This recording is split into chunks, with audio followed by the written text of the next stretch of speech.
Habéis visto que son tres presentaciones muy diferentes, una sí, pero complementarias, una ha sido conceptual, otra ha sido del tipo de cómo ponemos esto en práctica y la tercera muy personalizada. Y ahora entramos a responder a las preguntas que podéis tener aquí en la sala o desde afuera. Venga, ¿quién empieza?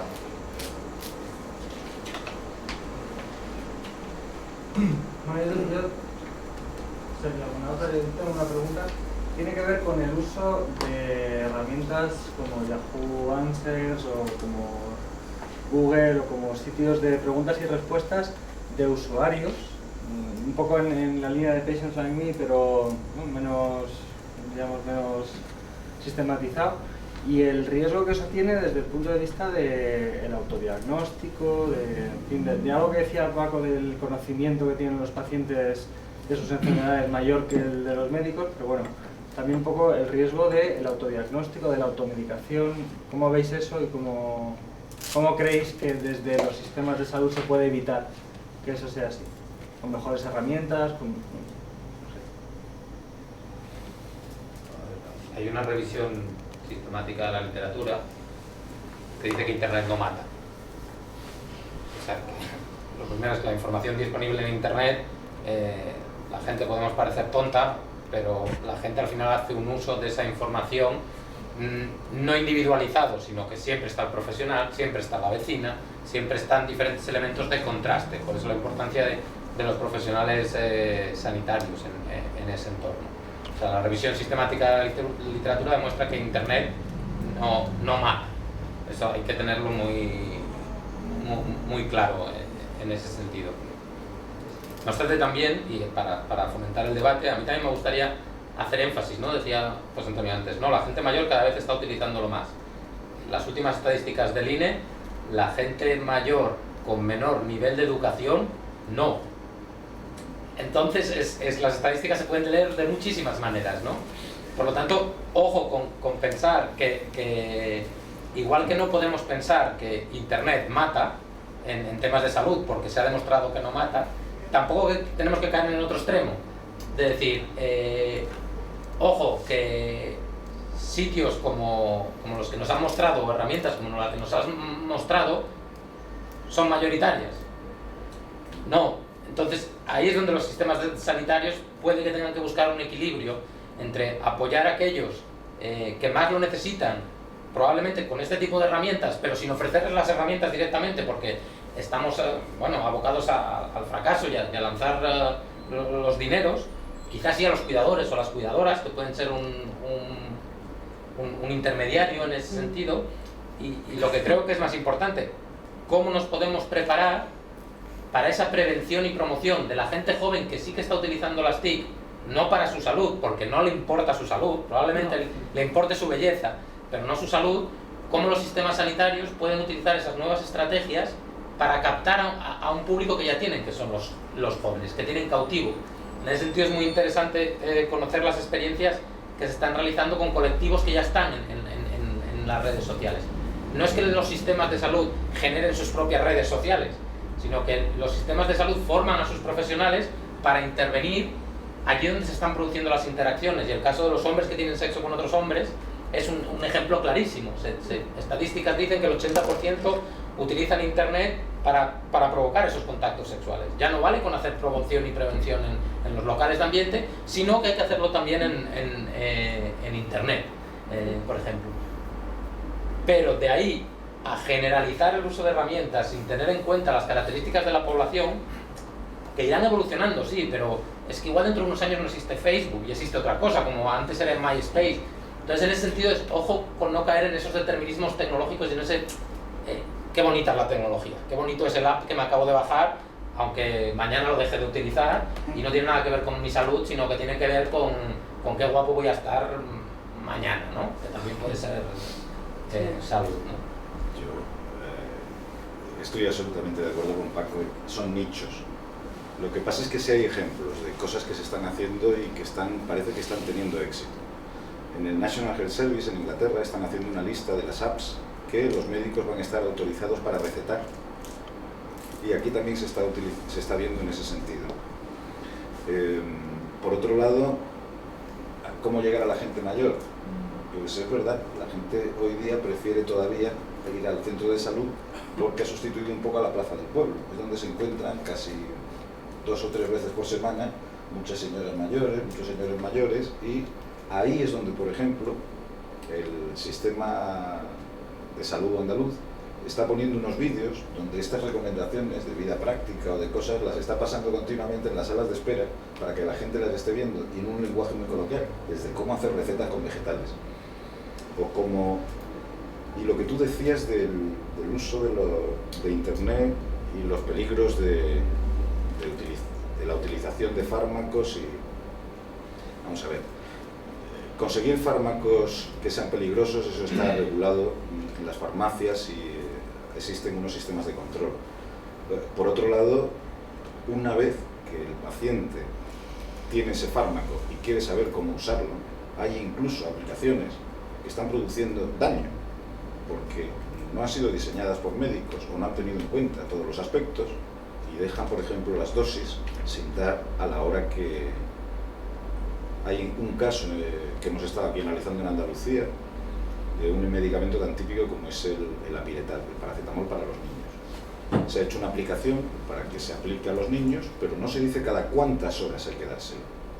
Entonces se puede interpretar que es una dosis al día, cada 8 horas, cada 12 horas. Se dejan cosas al margen. Es muy difícil controlarlo, ese aspecto. De todas maneras, como decís los dos, la idea es que el reto es que el sistema de salud es el que tiene los profesionales de salud a todos los niveles, y en ese sentido tú has dicho claramente que son muchos, llegando al cuidador más cercano que te toca. Estos son los prescriptores, los ayudadores, los que te guían a través de la red en la mayoría de los casos. Entonces es cierto que Internet no mata, sino que, bueno, aparte sería el uso que se puede hacer. Siempre estaríamos ahí. Yo tengo una pregunta, viendo todas las herramientas, que va a la línea del mensaje que nos acaba de mandar Ana Funtes, que dice: he leído tantas cosas falsas en Yahoo Answers, en otros sitios, que yo me pregunto, el problema que tenemos ahora no será la abundancia de información, la abundancia de herramientas, que nos falta el filtro de cómo seleccionarlos. Desde luego. Yo tengo un amigo médico que me dice que desde que todo el mundo mira lo que está en internet, viene con su diagnosis. Entonces mi pregunta para vosotros sería, ¿qué podemos hacer como individuos para discriminar y encontrar las herramientas buenas? ¿Qué se podría hacer como ente público para mejorar el sistema?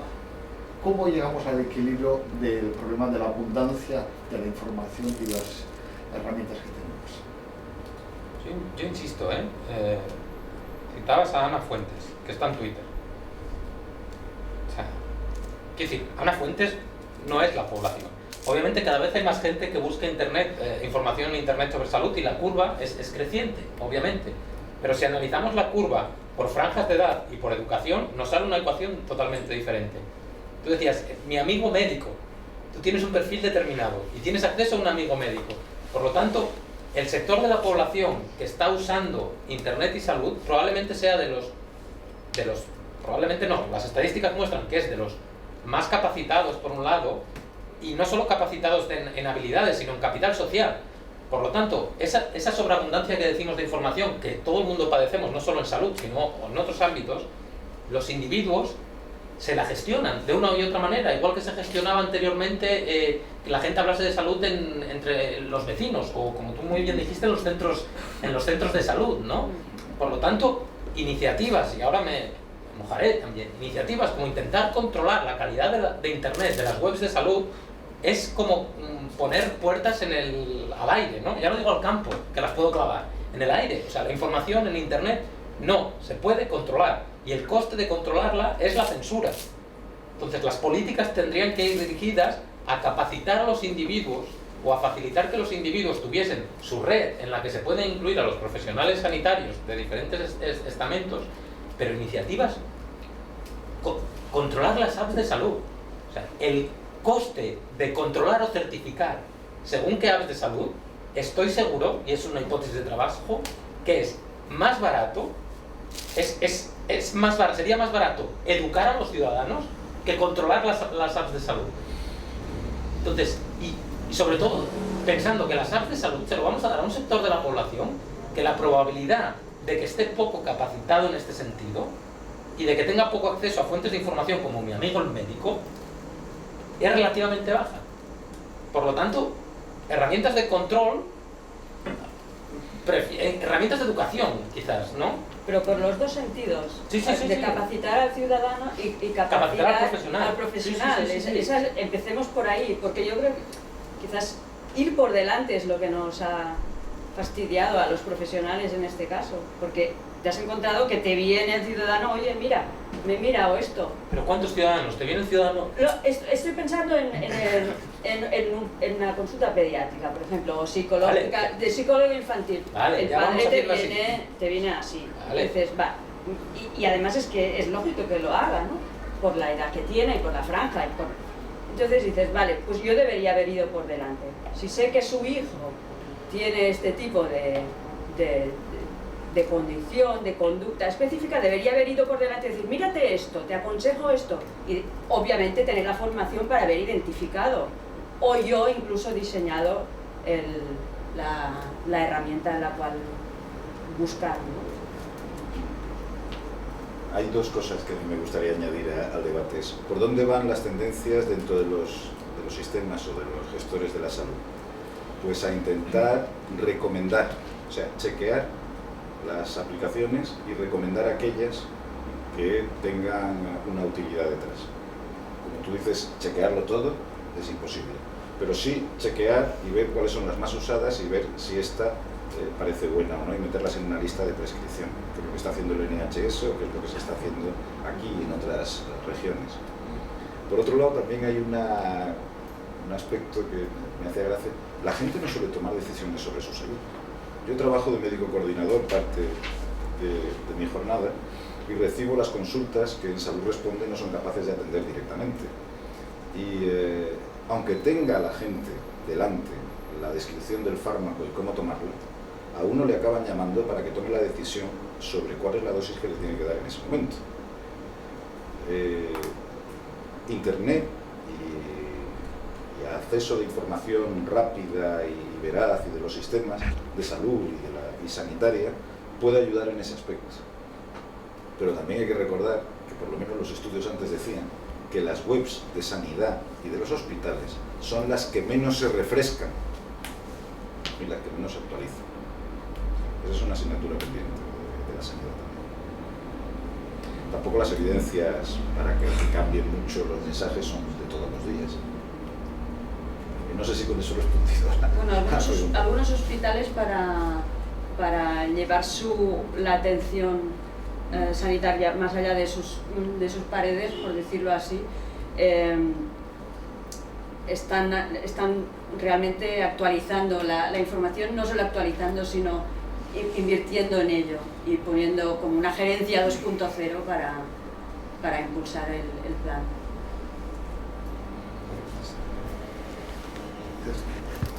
Lo que decir tiene que el coste del sistema sanitario es hoy asunto de debate.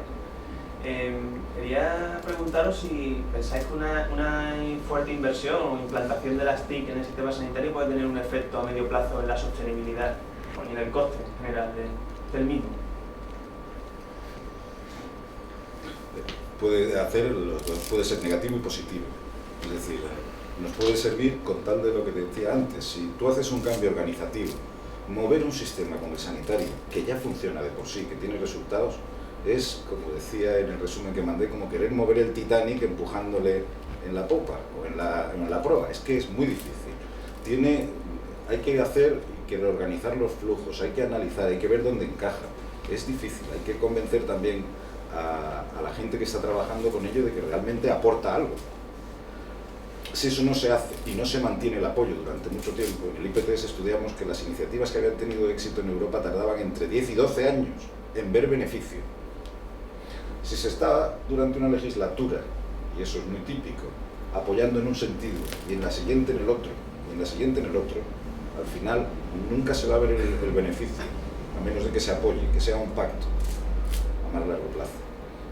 Y por otro lado, en la situación en la que estamos también, puedes resultar, por lo menos los datos dan que donde más crece el gasto en sanidad es precisamente en las tecnologías que estamos introduciendo. Porque es que todos los PAC y todo esto son muy caros también. Y es muy difícil quitar las tecnologías antiguas. Por mucho que introduzcamos la historia digital y tal cual, sigue habiendo toneladas de papel por allí corriendo, sigue habiendo placas, bueno, las placas ya no, de radiología, pero es muy difícil sustituir a antiguas tecnologías que estén funcionando. Apoyando lo que dice, primero, se ha estudiado ya desde la economía de salud que la tecnología puede ser un driver de gasto. O sea que en ese sentido tenemos que estar alerta de que no sea un... Segundo, que ya se ha repetido por los tres, la importancia de medir el coste-efectividad de según qué intervenciones. Y para mí hay un tercer elemento que es, no hay impacto si no hay cambio organizativo. Entonces, no por meter ordenadores en las aulas cambia la manera de dar educación, lo que cambia es que tenemos un mueble más. No, pues puede pasar algo parecido con la salud, y en ese sentido yo creo que es interesante entender las tecnologías, que pueden funcionar, las tecnologías de la información y la comunicación pueden funcionar como complemento o como sustituto. Depende cómo diseñemos la intervención, puede evitar, manteniendo el estado de salud, que el paciente venga a la consulta, o puede hacer que tenga más preguntas y por lo tanto haga más consultas. Volverá a depender de cómo diseñemos la intervención y cómo la evaluemos, etcétera, lo que se ha ido comentando. Pero por sí mismo, pongo TIC, el sistema sostenible, no. Hola, muy buenas. A ver, relacionado con la transparencia en la sanidad y demás, quería hacer una pregunta, una reflexión y a ver qué opináis vosotros a nivel global. Yo soy una persona que desde un grupo en Sevilla, que es un grupo de Open Data, si no sabéis más o menos lo que llega a ser el Open Data, estamos intentando motivar a las administraciones y demás en diferentes ámbitos, administraciones públicas y en algunos casos organizaciones privadas, a que se liberen los datos de forma pública. Entonces, yo pienso de que el hecho de que se liberaran algunos datos de forma pública, ¿vale?, podría conseguir de que muchas de esas aplicaciones o páginas web tuvieran mayor calidad, ¿vale?, en el sentido de que hay muchos indicadores a nivel sanitario que se tienen en cuenta y personas, programadores programadores, tecnólogos y demás, realizan aplicaciones con información difusa que le puede llegar a venir a través de internet. Si alguno de los sistemas sanitarios, que sería una cuestión global, empezara a publicar todos esos datos de forma abierta, accesible y sin restricciones tecnológicas, pudiera hacer de que esos sistemas finales, ¿no?, a los que el usuario va a consultar, tuviera más calidad. Ni que decir tiene de que los mismos hospitales o los sistemas sanitarios tienen antes un problema muy claro, y es como tú bien decías, el hecho de que las webs están muy desactualizadas y aparte tiene un coste de encontrar información muy grande, porque está muy desordenada. Y lo digo como ingeniero informático, yo soy ingeniero informático. Entonces, ¿conocéis alguna experiencia? Por ejemplo, el gobierno británico está trabajando mucho en el tema de Open Data, aparte es una cuestión casi de Estado, porque está casi en el plan estratégico a nivel estatal. Desde 2008, cuando Obama ganó las elecciones, también empezó a trabajar en ese tema muchísimo. ¿Conocéis alguna iniciativa que se estén llevando a nivel global en ese sentido? ¿O sigue siendo la sanidad un campo muy cerrado porque genera mucha economía y no se quieren liberar esos datos para que no haya, para no romper el negocio que existe? Hay varias razones. Si me deja por empezar, probablemente soy correcto. Pero la primera es, para la transparencia y en los grandes sistemas de gestión de datos de salud, es las leyes de protección de datos. Es que no puedes dejar que se acceda a ellos porque son datos muy especiales y están contemplados así, entonces hay miedo a que eso pueda dar lugar a brechas, ¿no? Lo que hablábamos de que al final, bueno, pues probablemente haya que dar acceso. Como hay experiencias de gente que lo ha hecho. Francia decretó por decreto que las bases de datos eran públicas, de todo lo público, y lo que se encontraron es un problema serio, porque periodistas y técnicos empezaron a hacer ranking de hospitales y de profesionales y de unidades clínicas, sin tener en cuenta para nada el tipo de pacientes que veían. Todos los mejores hospitales de Francia tenían las peores notas, porque los pacientes que veían eran los peores. Y todas las clínicas privadas que se echaban fuera a todos los pacientes serios tenían las mejores notas. Esa es una de las... O sea, el sesgo que se puede dejar abierto a eso es muy importante.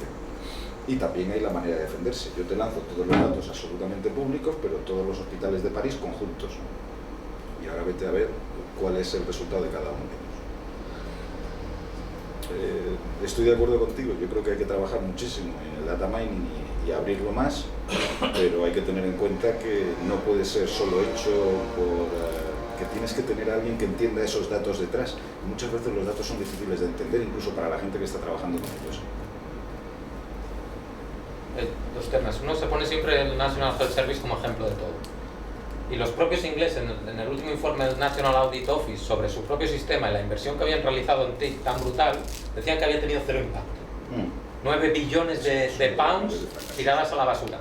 Entonces, intentemos diferenciar entre lo que es publicidad y lo que es impacto o lo que es ejemplo, ¿no? O sea, es lo que decía antes José Antonio. Igual nos podemos ir a Diraya o al País Vasco o a Cataluña o a otras regiones de España para ver cosas que probablemente porque no lo ponemos en inglés y porque lo nuestro es peor, ¿no? Siempre. Y son mejores ejemplos que probablemente la inversión tan brutal que han hecho en el National Choice que ha sido un fracaso, dicho por ellos mismos, por o la carpeta de salud que la han parado porque también ha sido un fracaso. Entonces, ojo con mirar siempre hacia afuera, quizás a veces deberíamos mirar hacia adentro, ¿no? También lo que estamos haciendo. Y en ese sentido hay dos experiencias que yo conozco, estoy seguro que hay más, interesantes teniendo en cuenta todo lo que has dicho que es fundamental. Una, el Observatorio de Salud Pública de Asturias. Tienen todos los, desde una perspectiva de determinantes sociales de la salud, han puesto toda la información disponible sobre qué condiciona el estado de salud de los municipios en un mapa. De manera que los propios asturianos, pero no tanto los asturianos, sino las autoridades, puedan ver cómo se distribuye la salud de su población y puedan realizar intervenciones. No estamos pensando en los usuarios, estamos pensando en cómo diferentes grupos pueden influir en diferentes políticas. En ese sentido puede ser que la salud es necesario meterlo en más políticas que en la propia política de salud. Y hay otro ejemplo que conozco en Cataluña, el Institut Català de la Salud tiene todos sus datos, no recuerdo la URL, luego te la puedo pasar, en abierto, perfectamente anonimizados y desagregados por unidades básicas de salud, me parece, datos epidemiológicos. El interés de eso está en la investigación, no en los usuarios finales, que probablemente no tengan la capacidad, en un porcentaje muy alto, de analizar esa información, ¿no? Pero quizás deberíamos, en ese sentido, a veces mirarnos el ombligo un poco más. O sea, que si los ingleses están diciendo que se han gastado 9 millones de pounds y que el impacto ha sido cero ellos mismos, y nosotros estamos poniendo siempre los ejemplos del National Health Service, pues igual hay que poner el SARS o el CatSalut o el del País Vasco o otro, ¿no? Que comentaba José Antonio antes muy acertadamente. El verdadero impacto es cuando perdían los ordenadores portátiles con los datos de 200.000 usuarios. Aquí también aparecen historias en los cubos de la basura.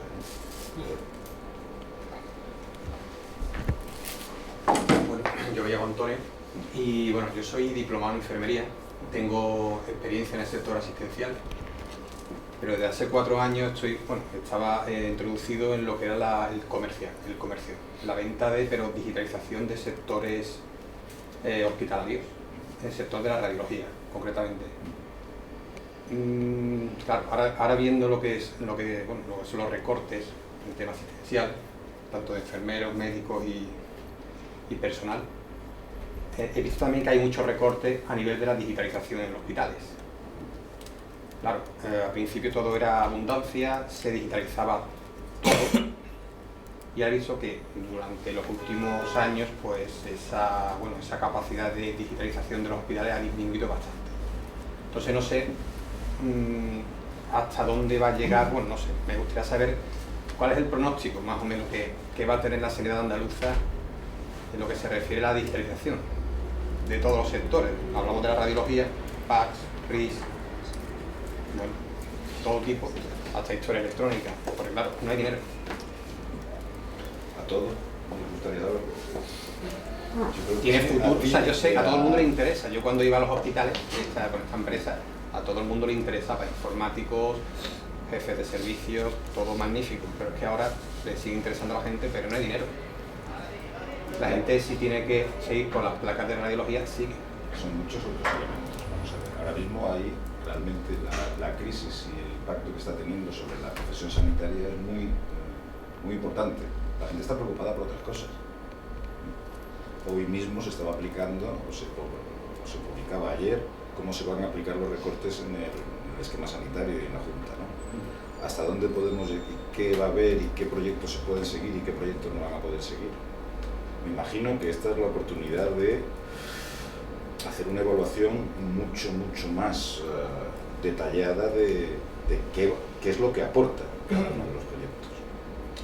Bueno, yo no quiero ser catastrofista, ni mucho menos, pero he visto un poco la realidad, o sea, porque a mí me ha cogido tanto en las dos partes y he visto lo que está pasando, pero no veo una solución a corto plazo. De momento, o sea, no la veo, Veo ganas, pero... Sí, pero si comparas con la situación de hace 15 años, donde hablar de esto era como echar... No había nadie que muy poca gente lo entendía siquiera. O sea, ahora mismo hay un mercado, se ha creado un mercado, hay una máquina moviéndose y hay una máquina que se mueve con recortes. ¿Hasta dónde van a llegar los recortes? ¿Qué tiempo vamos a pasar? ¿Qué es lo que nos dicen los economistas que va a ser el futuro? También va a depender mucho de la decisión política en cada región y en cada nivel, de si se siguen manteniendo unas políticas u otras. Me imagino, pero todo esto es echar cábalas. Sí. Aunque sí que está claro es que se acaba. El esquema del sombrerito que citaba antes había una parte que era desarrollo y otra que era uso. Que en épocas como y otra que era contexto socioeconómico. En épocas como la actual, en la que se están haciendo recortes en personal, pues quizás no es época de desarrollo y es época de uso. Y tenemos que ver qué uso se está dando de la capacidad disponible y ver si ese tipo de desarrollos que se crearon en su momento se están usando de una manera óptima, si están evitando la duplicación de pruebas, si están evitando los errores, porque eso puede ser un apoyo para que se puedan volver a hacer más desarrollos, ¿no?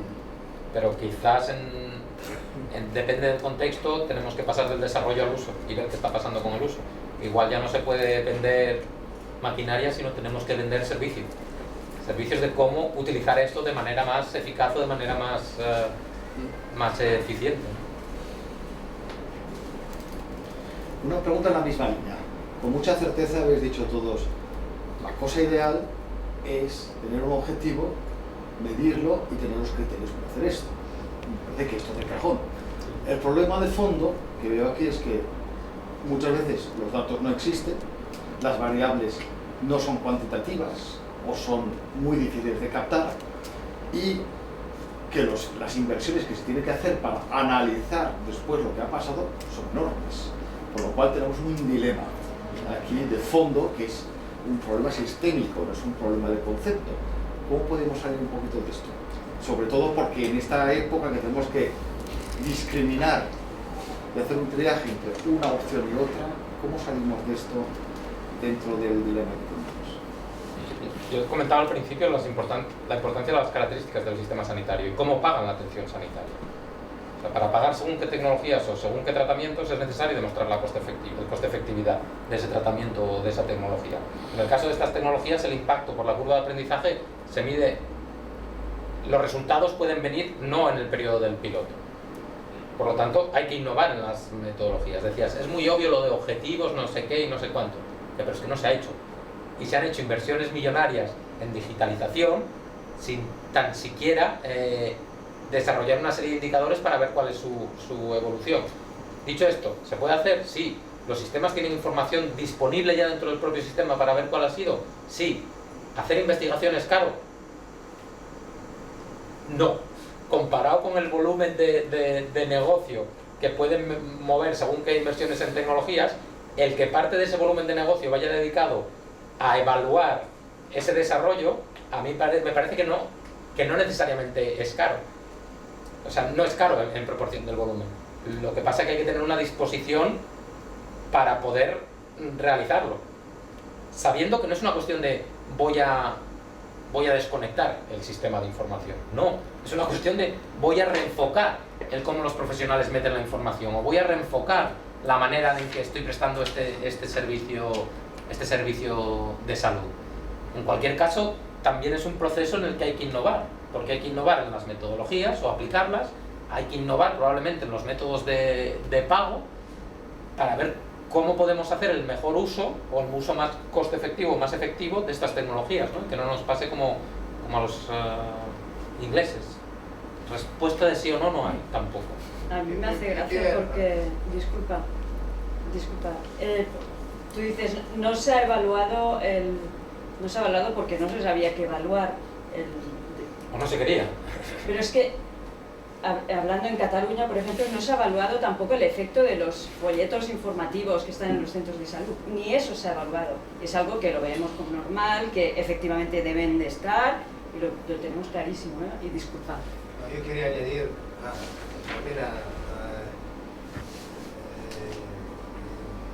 lo que he dicho Pablo antes. Primero, en Inglaterra te pueden decir que no han tenido impacto porque hacen la evaluación y tienen una cultura de evaluación mucho más desarrollada que en muchos otros países. Segundo, Fisher, que es el padre del estadístico, el padre de la randomización, ha dicho una vez que si tú llamas al estadístico, después que ha hecho el experimento, el estadístico te puede decir solo de qué muerte ha muerto el experimento. Entonces el problema es simplemente que toda esa intervención tendría que tener la evaluación dibujada en el principio mismo. Cuando se decide de gastar el dinero, ahí está ya la forma de evaluación. Cuando tú haces evaluación ex poste, como muchas que hacen también la comisión, no puede demostrar nada, porque ya no tiene las condiciones. Pero no es un problema técnico, los datos se pueden analizar, no es un problema técnico, es un problema de cultura de evaluación y un problema político. Lo que pasa es que en sanidad eso lo paga el erario público y la investigación cuesta mucho dinero en sanidad, porque normalmente, y por eso solo se han hecho estudios del proceso, se han medido procesos, pero no se han medido resultados de sanidad, de salud. Típicamente la investigación y los ensayos clínicos de la industria farmacéutica los financia la industria farmacéutica, porque son muy caros y se la juegan, y es capital riesgo.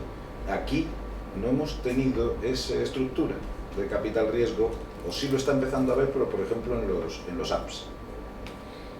Para poder demostrar resultados hacen falta tiempo, como tú decías, y diseñarlo desde el principio también, pero es que y estamos en ese momento de crisis en el que si tú planteas desde el principio esa investigación, y lo decía Ramón, es que tiene un impacto económico sobre nuestro propio sistema de salud.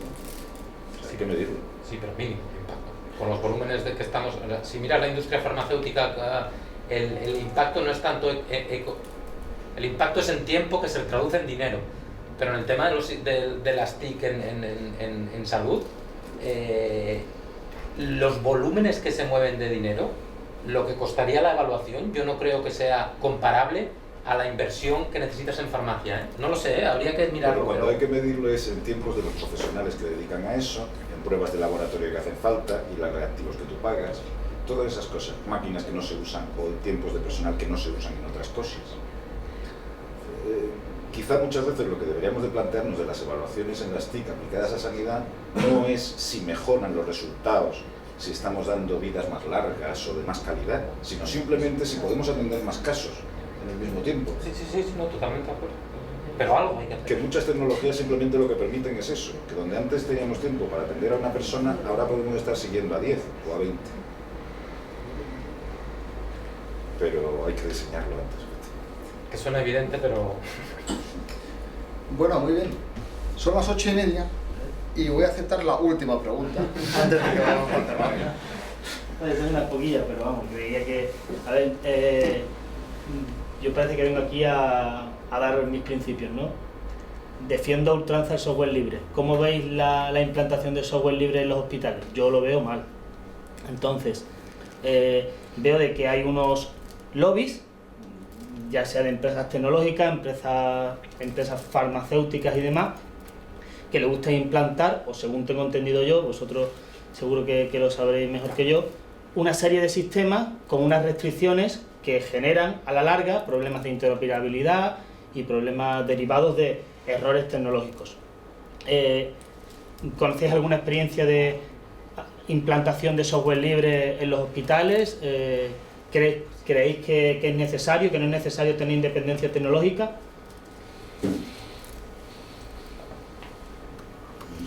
A ver. Una iniciativa a nivel mundial de Open, de arquitectura abierta de Electronic Health Record. Pero el debate del Open Source dentro de las instituciones de salud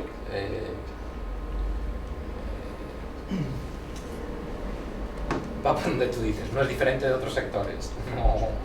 Es mejor. Eso. Es mejor. En Italia tenemos 21 carpetas electrónicas diferentes de 21 regiones que no se hablan una por otra. Porque el proceso de procurement, el proceso localizado, con muchos intereses, y entonces yo creo que en salud es peor que en otros sectores. La interoperabilidad, la marcaba yo ahí, Sí. uno de los fines, es que eso no hay manera de conseguirlo. Vamos a ver. Partiendo de lo que decías tú de de que no se comunica nadie con nadie y son soluciones propietarias y no se apoyan. Las iniciativas políticas para apoyar el open source son muy localizadas en unas mentalidades determinadas y parece que van unidas a decisión política. La realidad con la que nos enfrentamos, los que después intentamos poner las cosas en conjunto o unirlas, es que hay que hacer después aplicaciones ad hoc para unir dos sistemas que funcionen entre ellos. ¿Qué situación hay respecto a lo que tú decías de Italia? Aquí es prácticamente igual, pero si tienes en cuenta además las características de cada sistema regional de salud, te das cuenta con que en Cataluña yo me volvería loco intentando montar un sistema interoperable o una sola historia, porque la mitad de su sanidad la da proveedores privados y la otra mitad es pública. Con lo cual, decirle a todo el mundo que usted utilice un solo sistema o ese sistema tiene que hablar por narices con este, eso es muy difícil. Muy, muy difícil. Me parece absolutamente correcto ir y lo decía y lo comentaba a nivel personal, a nivel de hay que apoyar todo lo que sea interoperabilidad, aunque sea parcial, y no financiar, desde mi punto de vista, aquellos desarrollos que sean nada más centrados en yo soluciono esto para mi hospital. Es ponerme incluso contra los que normalmente han echado esto para adelante, que han sido los informáticos de los hospitales. Pero es que en algunos casos esos mismos informáticos de los hospitales recomiendan acciones que no son interoperables con nadie. Hace unos años hicimos un plan de sistemas para el sistema sanitario público de Andalucía. Y lo primero era ver cuántos sistemas informáticos había en marcha. Más de 3.500 solo en Andalucía. Algunos solo son para informar de algunas cosas que se habían publicado en los BOJAS o en los BOEs, porque había que recoger los datos. Estoy hablando del año 2000, 2001. Entonces, ese es uno de los dedos en la llaga de que haya que trabajar en interoperabilidad, pero